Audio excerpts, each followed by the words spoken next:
final stretch of the journey felt endlessly long.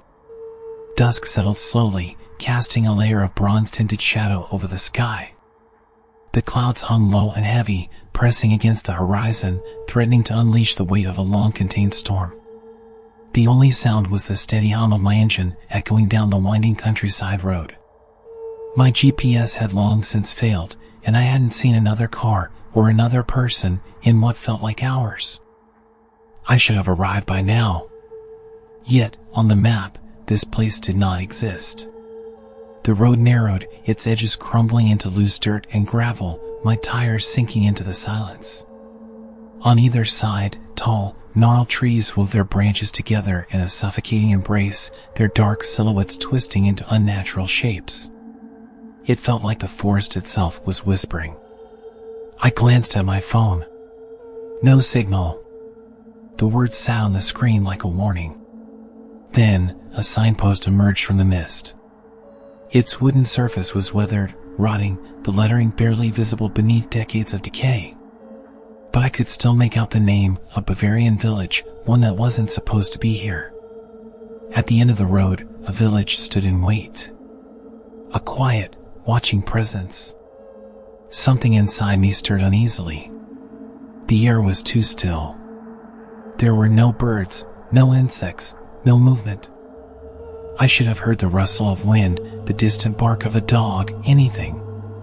But the village was silent, a silence so deep it felt intentional. Through the streetcar window, I saw houses, aged and skeletal, their wooden frames gnawed away by time. Thick layers of dust choked the windows, their glass panes dark and unseeing. I stepped out of the car. My boots sank into the damp earth, and the cold leached into my bones. I scanned the street. No one. No pedestrians. No animals. No signs of life. Yet, something stirred. A shift in the air, a movement just beyond sight. A curtain trembled. Someone was watching me. But when I turned toward the window, there was only darkness. I swallowed hard and walked forward. I knocked on the nearest door. The wood was soft with age, the sound muffled, as if the house itself was absorbing it. Then, the door creaked open. A man stood there. Old. Pale. Expressionless. His eyes were empty, like he had forgotten how to blink. He did not speak. He only watched, unblinking, waiting. I tried to ask him something, anything, but he simply, slowly lifted a single trembling hand and pointed. Toward the center of the village. Toward the only building that still seemed occupied. I hesitated before nodding, stepping away. He watched me go. And only when I had walked far enough did he finally, silently, deliberately, shut the door. The inn was fading with time, its wooden sign warped, the paint peeled away. The entrance stood half open, the air inside thick with the scent of rot and damp wood. I stepped inside. The walls were lined with old photographs, their images blurred with age. Faces stared out from them, dressed in outdated clothes, their eyes following me as I moved. Behind the counter stood the innkeeper. A middle-aged man, silent and still. His expression was vacant, his movements mechanical as he handed me a rusted key, his fingers brushing against mine, ice cold. I hesitated. Then, I took it. The stairs groaned under my weight, each step a creaking intrusion into a place that did not want to be disturbed. My room was bare and aged, a single bed, a wooden table, and a window covered by thick, heavy curtains. The air reeked of dust and mildew. I shut the door, set my bag down, and turned on the dim, yellowed lamp beside the bed. Silence settled heavily around me. An unnatural silence. I had assumed the village was merely abandoned. But now, as night fell, I realized this silence was not normal. This was a silence that was waiting. Midnight. I woke abruptly from a shallow, uneasy sleep. Outside, the village was drowned in absolute darkness. Not a single light flickered in the windows, not even the faintest glow of the moon. The sky was smothered by thick clouds, casting the world into a suffocating abyss. And yet, despite the silence, despite the darkness, something was there. Something that didn't belong. I held my breath. Then, I heard it. A low, droning chant, distant and fractured, like an ancient prayer carried on the wind. The words were indistinct, the rhythm unnatural, as if spoken by voices that had long forgotten how to form human speech. Slowly, cautiously, I crept toward the window. Lifting the edge of the curtain just slightly, I peered outside. In the village square, a circle of dim candlelight flickered. Figures stood around it, motionless, silent, their heads bowed. The villagers. They had formed a perfect circle, each one whispering something inaudible, lips moving without sound. The firelight twisted their features, stretching their faces into something inhuman, their expressions warped, hollow. I blinked. Their skin had paled, their eye sockets deepened, their mouths split and cracked. They no longer looked alive. A cold shudder ran through me.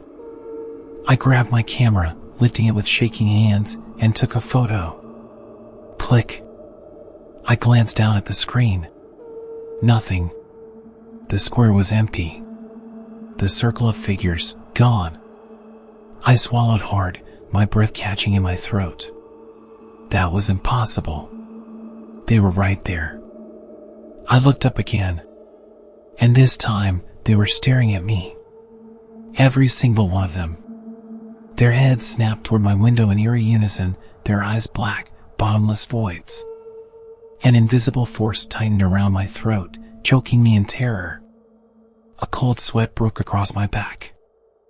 I dropped the curtain instantly, stumbling away from the window, forcing myself to stay silent. Then, the chanting stopped. The village fell into total silence. And then, footsteps. Slow. Heavy. From the lobby below. Climbing the stairs. Coming toward my room. Each step creaked deliberately, echoing through the empty hallway, dragging out the unbearable tension. I clenched my jaw, pressing my back against the wall, trying to control my breathing. The footsteps stopped. Right outside my door. The faintest sliver of shadow pulled beneath the doorframe, motionless. Then, something slid through the gap. A piece of paper. I hesitated, my fingers ice cold, before picking it up. A single sentence, scrawled in shaky, uneven handwriting. Silence is the only way. I froze. The shadow outside my door lingered for a moment longer. Then, the footsteps receded. Slowly. Deliberately. Until they vanished into the blackened corridors of the inn. I remained seated on the bed, gripping the note tightly, my pulse a dull roar in my ears. Outside, the candlelight still flickered faintly in the square.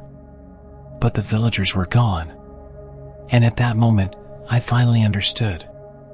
I had stepped into a village that did not exist on any map. A place that had been waiting for me. And now, it was watching. I had no idea why I had fallen asleep. Perhaps fear had drained every last ounce of my strength. But when I opened my eyes, the world outside remained unchanged. Still shrouded in absolute darkness. Time felt stuck at the same eternal midnight, the silence so thick it pressed against my ears. The air was cold, damp, seeping into my skin like it was sinking into my bones. I sat up slowly. The paper was still clenched in my fist. Its ink had faded slightly, the edges crumpled by the tension of my grip. But the words remained. Silence is the only way. I needed to get out. I rose carefully, mindful of every sound, my breath shallow. The hallway outside was a void of shadows, the wooden boards beneath my feet groaning faintly, as if whispering a warning. I ignored it. Step by step, I descended the stairs, moving like an intruder in a place that was never meant to be seen. The front door was unlocked. I pushed it open, and immediately, a blast of frigid wind crawled beneath my collar. I cast a final glance toward the front desk. The innkeeper was still there. sitting motionless, eyes fixed forward, unblinking, as if he had been dead for years. Outside, the village was just as silent, but I could feel something watching me. I walked quickly, my steps crunching over the damp earth as I searched for a way out. But the road was gone. Where there had once been a path leading out of the village, now there was only a dense, ancient forest. Thick vines wove through gnarled roots, the trees knotted together like ribs of a great beast, as if this place had never had an exit to begin with. Panic stabbed at my ribs. I clenched my fists, forcing my breathing to remain steady. Then, I saw it. A church standing at the edge of the village. I was certain it hadn't been there before, like it had only just emerged from the darkness. I had no other choice. I stepped toward it. The doors hung slightly open. Inside, only blackness. A void waiting to swallow me whole. A gust of cold air spiraled from within, curling around the decayed pews, the dust-choked altar, and the walls covered in symbols I didn't recognize. I lifted my camera, flicking on the flash. For a moment, the light cut through the dark, revealing the twisted carvings etched into the stone. Not Latin, not German. Something else. Something wrong. At the center of the church stood a lectern, and on it, a book. Bound in writing leather, its pages swollen with moisture and time. The scent of mildew and decay clung to it. I opened it. The writing was erratic, desperate, as if scrawled by someone on the edge of madness. I struggled to decipher the words, my eyes racing over the fragmented sentences. And then, I understood. Centuries ago, this village was ravaged by a plague. Desperate, the villagers made a pact. A vow to an ancient presence. In exchange for their survival, they offered silence. They were never to speak again. To break the silence was to invoke the curse. And outsiders, if they spoke too much, they too would become part of the offering. My breath caught in my throat. A terrible realization crashed over me. I had already said too much. I had to leave. Now. I ran, blindly, desperately, tearing through the suffocating silence. The villagers followed. Their steps made no sound, but their shadows spread across the night like rising floodwaters, dark tendrils closing in around me. I reached my car, and my stomach dropped. The vehicle was completely ensnared in vines, as if it had been abandoned for years. I clawed at the tangled growth, fingers burning as I tore through the web of twisted roots. Behind me, the villagers crept closer, their hollow eyes watching, their bodies unnaturally still, waiting for the silence to consume me whole. The air felt thicker, oppressive, as if even the atmosphere itself refused to allow sound. Then, a bell rang. A deep, broken chime shattered the stillness, rolling through the village like a dying heartbeat. The villagers froze. Then, they recoiled. Their hands flew to their ears, their faces contorted in agony, as if the sound itself was unbearable. I seized the chance. With one last, violent pull, I ripped the vines away, threw myself into the car, and slammed the door shut. My foot crushed the gas pedal. The tires tore through the mud, the engine roared, and I sped forward, the headlights carving a path through the unnatural dark. I could see the edge of the village. I just had to cross it. And then, a voice. A deep, whispered echo, brushing against my ear like a breath from something ancient and unseen. The silence must remain. Then, nothing. No more whispers. No more figures. No more village. I blinked, and found myself on an empty road. A normal road. Behind me, there was only forest. No sign of a village.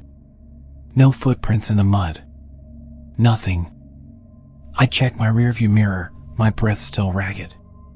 And my chest tightened in horror.